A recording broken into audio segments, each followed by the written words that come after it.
Hello friends, welcome back to our channel Soch Nayi रसोई भई। तो फ्रेंड्स, आज जो हम रेसिपी लेकर आए हैं वो है गुलाब की बहुत ही फेमस तिल मावा रोल। तो ये बहुत ही कम सामान में बनकर रेडी हो जाती है और बहुत ही जल्दी से बन जाती है और बहुत ही हेल्दी भी होती है। तो चलिए देखते हैं इसे बनाते कैसे हैं। तो फ्रेंड्स, तिल मावा रोल बनाने के लिए हमें सबसे पहले 1 कप सफ़ेद तिल ले लेने हैं। वेट में नापोगे तो ये 150 ग्राम के नज़दीक तिल है। तो इन्हें हमें एक कढ़ाई में डाल लेना है और इन्हें हमें लो टू मीडियम फ्लेम के ऊपर 1 से 2 मिनट के लिए भून लेना है।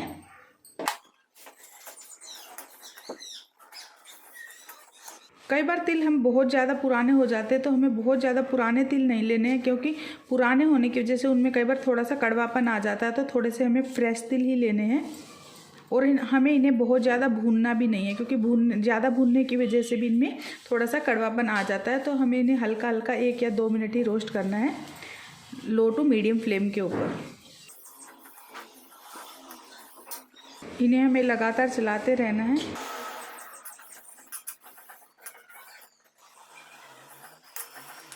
तो हमें इन्हें भूनते हुए 1 से 2 मिनट हो गए। अब हम गैस की फ्लेम ऑफ कर देते हैं। तो देखिए, 1 से 2 मिनट भूनने के बाद ये इनका कलर ऐसा हो गया और ये थोड़े से फ्लफी हो गए हैं। अब हम इन्हें एक दूसरी प्लेट में निकाल लेते हैं और इन्हें 1-2 मिनट के लिए ठंडा कर लेते हैं। तो अब हम इन्हें ठंडा कर लेते हैं। ठंडा होने के बाद हम इन्हें ग्राइंड करेंगे। ध्यान रहे कि हमें ये गरम गरम ग्राइंड नहीं करना है। तो देखिए, ये हमारे तिल अब ठंडे हो गए हैं। तो अब हम इन्हें ग्राइंडर जार में डालकर ग्राइंड कर लेते हैं। आप चाहे तो जितने भी तिल है सारे के सारे ग्राइंड कर सकते हैं, या फिर इनमें से थोड़ा सा बचा भी सकते हैं। तो हमें ये थोड़े से तिल मैंने इसमें से बचा लिए हैं। 2 टेबलस्पून के नज़दीक ये तिल हमने इसमें से बचा लिए हैं। बाकी को हम ग्राइंड कर लेते हैं। देखिए, हमने इन्हें ग्राइंड कर लिया है। तो हमें इन्हें बहुत ज़्यादा बारीक ग्राइंड नहीं करना है, ऐसे कोर्स ग्राइंड करना है, मतलब मोटा मोटा सा। तो देखिए, इनका टेक्सचर ऐसा हो जाएगा। तो अगर हम इन्हें गरम गरम पीस देते तो ये बहुत ही स्टिकी हो जाते, चिपचिपे हो जाते। तो ठंडा करने की वजह से ये आपस में चिपका नहीं है और ऐसे हो गया है। तो आपको भी इन्हें ठंडा करके ही पीसना है, ये बात आपको ध्यान रखनी है। तो देखिए, हमारे तिल तो अब रेडी हो गए हैं। हम इन्हें एक प्लेट में निकाल देते हैं। तो हमारे तिल रेडी करके हमने एक साइड रख दिए हैं। उसके बाद हमें एक कढ़ाई लेनी है और उसमें हमें 150 ग्राम खोया लेना है। तो ये मेरा फ्रेश खोआ है। अगर आपका खोआ पहले का निकला हुआ और टाइट है तो आप उसे ग्रेट कर सकते हैं। तो हम इसे कढ़ाई में डाल लेते हैं और इसे भी लो टू मीडियम फ्लेम के ऊपर भून लेते हैं, ताकि इसका कच्चापन निकल जाए। जब तक कि ये सॉफ्ट नहीं हो जाता हम इसे तब तक भूनेंगे। इसे हमें लगातार चलाते रहना है।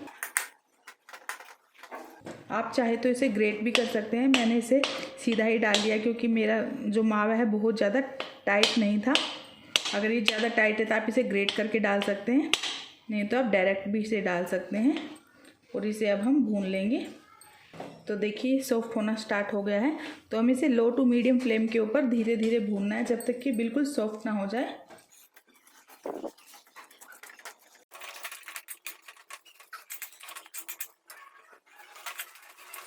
तो देखिए, हमारा मावा बिल्कुल सॉफ्ट हो गया है और इसका कच्चापन है जो भी निकल जाएगा। हमें इसे भूनना है 5 से 7 मिनट के लिए।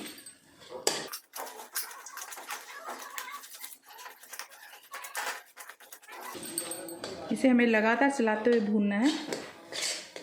ध्यान रहे कि गैस की फ्लेम तेज़ नहीं होनी चाहिए। तो अब इसे भूनते हुए मुझे 5 मिनट हो गए हैं। तो अब हम गैस की फ्लेम ऑफ कर देते हैं। तो अभी हमारी कढ़ाई गरम है, तो 1-2 मिनट हम इसके अंदर भी इसे भून लेते हैं। अब आप इसे ठंडा करने के लिए एक अलग प्लेट में निकाल लीजिए, या इसी के अंदर रहने दीजिए, अगर आपकी कढ़ाई बहुत ज़्यादा गर्म नहीं है तो देखिए, अब ये हमारा जो मावा हमने भुना था वो ठंडा हो गया। मैंने इसे पंखे के नीचे रख दिया था। ठंडा होने के बाद जो हमने ये अपने तिल पीसे थे, ग्राइंड किए थे, वो इसके अंदर हम ऐड कर लेंगे। इसके अंदर हम आधा चम्मच इलायची पाउडर डाल देंगे। अगर आप पसंद करते हैं तो डाल लीजिए, नहीं तो आप इसे स्किप कर सकते हैं। जिसको इसका टेस्ट पसंद है वो डाल सकते हैं। और अब इसके अंदर हम 100 ग्राम पाउडर शुगर डाल देंगे। आप अपने अकॉर्डिंग भी मीठा डाल सकते हैं, कम या ज़्यादा। तो मैंने 100 ग्राम इसके अंदर पाउडर शुगर ऐड करी है। तो ये आप अपने अकॉर्डिंग डाल सकते हैं। अगर आपको मीठा कम चाहिए तो कम डाल लीजिए, ज़्यादा चाहिए तो थोड़ा ज़्यादा डाल सकते हैं। एज पर टेस्ट आप इसको डाल सकते हैं। अब हम इसे मिक्स कर लेना है।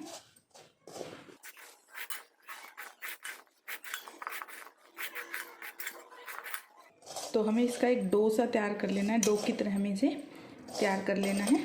तो अगर ये ज़्यादा वो हो गया कि इसका डोसा नहीं बन रहा तो आप इसके अंदर 1 या 2 चम्मच, अगर ये डो अच्छे से नहीं बन रहा तो आप इसके अंदर 1 या 2 चम्मच ऐसे मिल्क डाल दीजिए इसका डो बनाने के लिए। तो देखिए हमें इसका ऐसा डो तैयार कर लेना है। तो देखिए हमारा डो अब रेडी है। तो उसके बाद हम एक एल्युमिनियम फॉइल लेंगे और उसको हम चिकना कर लेंगे।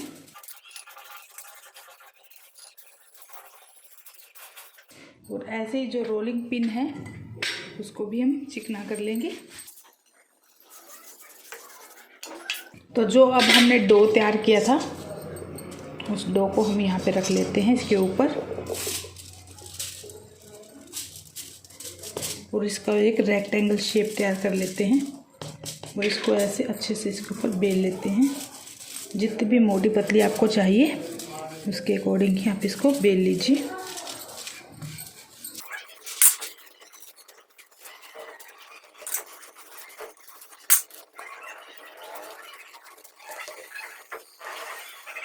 तो आप इसकी ऐसे शेप तैयार कर लीजिए।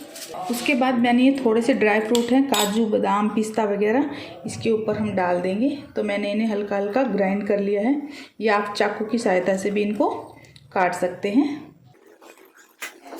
जो भी ड्राई फ्रूट्स आपकी पसंद के हो वो आप इसके अंदर डाल सकते हैं। और फिर इनको आप एक बेलन की सहायता से ऐसे इसके ऊपर दबा दीजिए।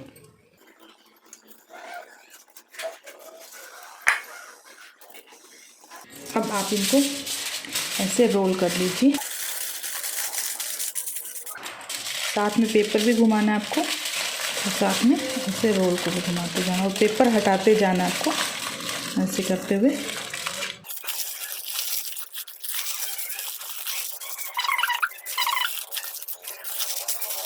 तो देखिए हमने इसका रोल बना लिया। तो आपको इसके अच्छे से ऐसे दबा देना।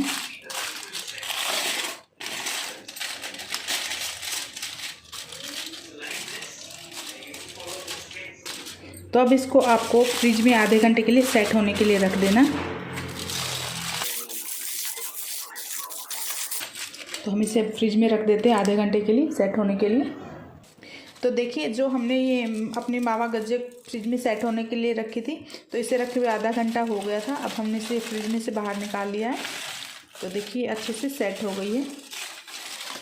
तो देखिए तब हम इसे कट कर सकते हैं। आप इसको अपनी मनचाही शेप में कट कर सकते हैं। तो चलिए हम इसे काट लेते हैं।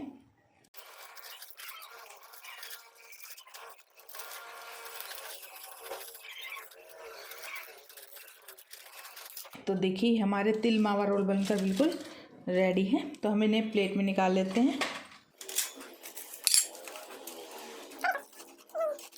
तो देखिए हमने ये रोल कट करने के बाद अपनी एक प्लेट में निकाल लिए हैं। तो विंटर सीजन में आप भी ये ऐसे रोल बनाइए, बहुत ही ज़्यादा खाने में टेस्टी लगते हैं और हेल्दी भी होते हैं। तो विंटर सीजन में ये आप ज़रूर ट्राई करना ये वाली रेसिपी। Thanks for watching.